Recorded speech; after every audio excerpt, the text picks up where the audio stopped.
Many people are scared right now of the correction that's going on Bitcoin. I'm here to tell you that it's not something that you should be freaking out about. Instead, it is an opportunity. You see, here's the fact.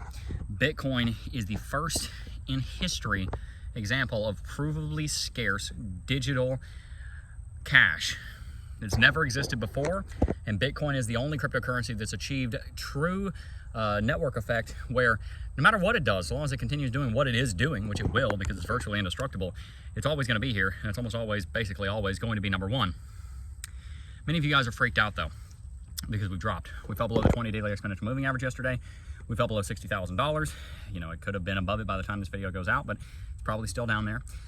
Bitcoin is not done with this correction, I don't believe. I stated on Tuesday, today's Wednesday, that it probably could go all the way down to $54,000. We've also got to look at the 200 daily simple moving average, which is another level of support that is quite a bit beneath Bitcoin at this point in time. Here's the fact of the matter. When Bitcoin drops, it's an opportunity.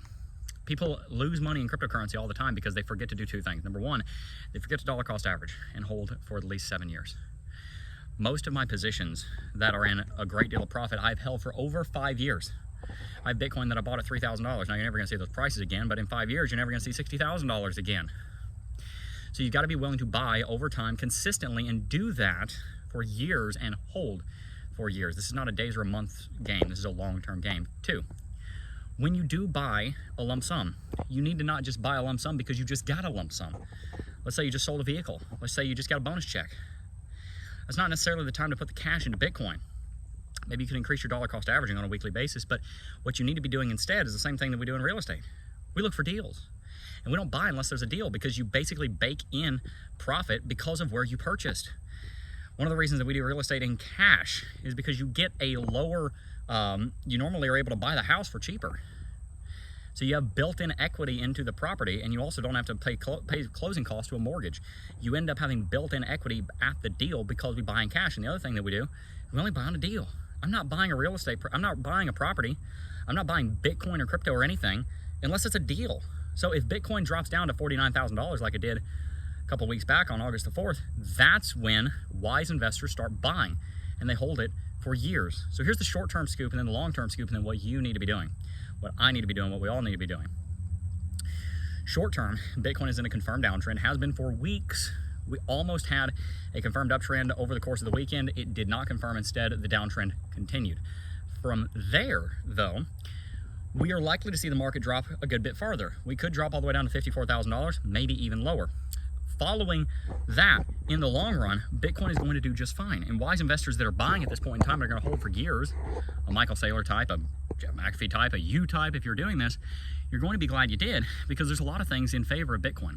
The adoption of Bitcoin is outpacing the internet, probably partially because it has the internet to help it with adoption. We have almost 500 million people in the Bitcoin space now. That is a market that is sustainable, that is going to be here for a long time, and is going to lead to price appreciation of the underlying commodity, which is Bitcoin.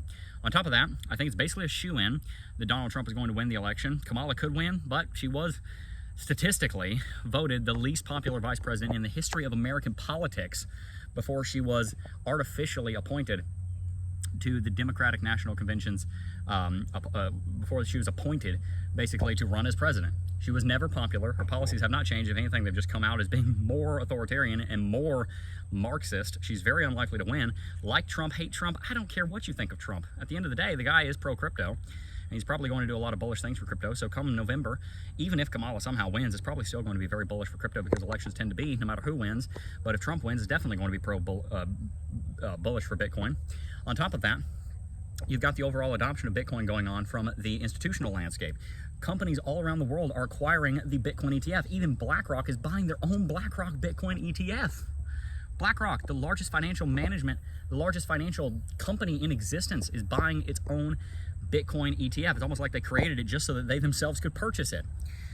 You've got all kinds of very powerful politicians around the world coming out pro-Bitcoin and pro-cryptocurrency because Bitcoin is becoming a libertarian's dream. And on top of it becoming a libertarian's dream, Bitcoin is becoming the dream of the masses of people that have been disenfranchised by their authoritarian governments that are telling them what to do when they really have no business to be doing so. Whatever happened to consent of the governed, right? Bitcoin is a way of opting out. And so the long-term future for Bitcoin does not have to do with technicals. The short-term does. Make no mistake, it does have a huge amount to do with the technicals. Long term, it has to do with the fundamentals and the use case and the value proposition, and they are as rock solid today as they always were. So, short term, long term, what do we do with it? Short term, you're looking at a correction on Bitcoin. We could drop down to 54. We could drop down to 49. Could happen.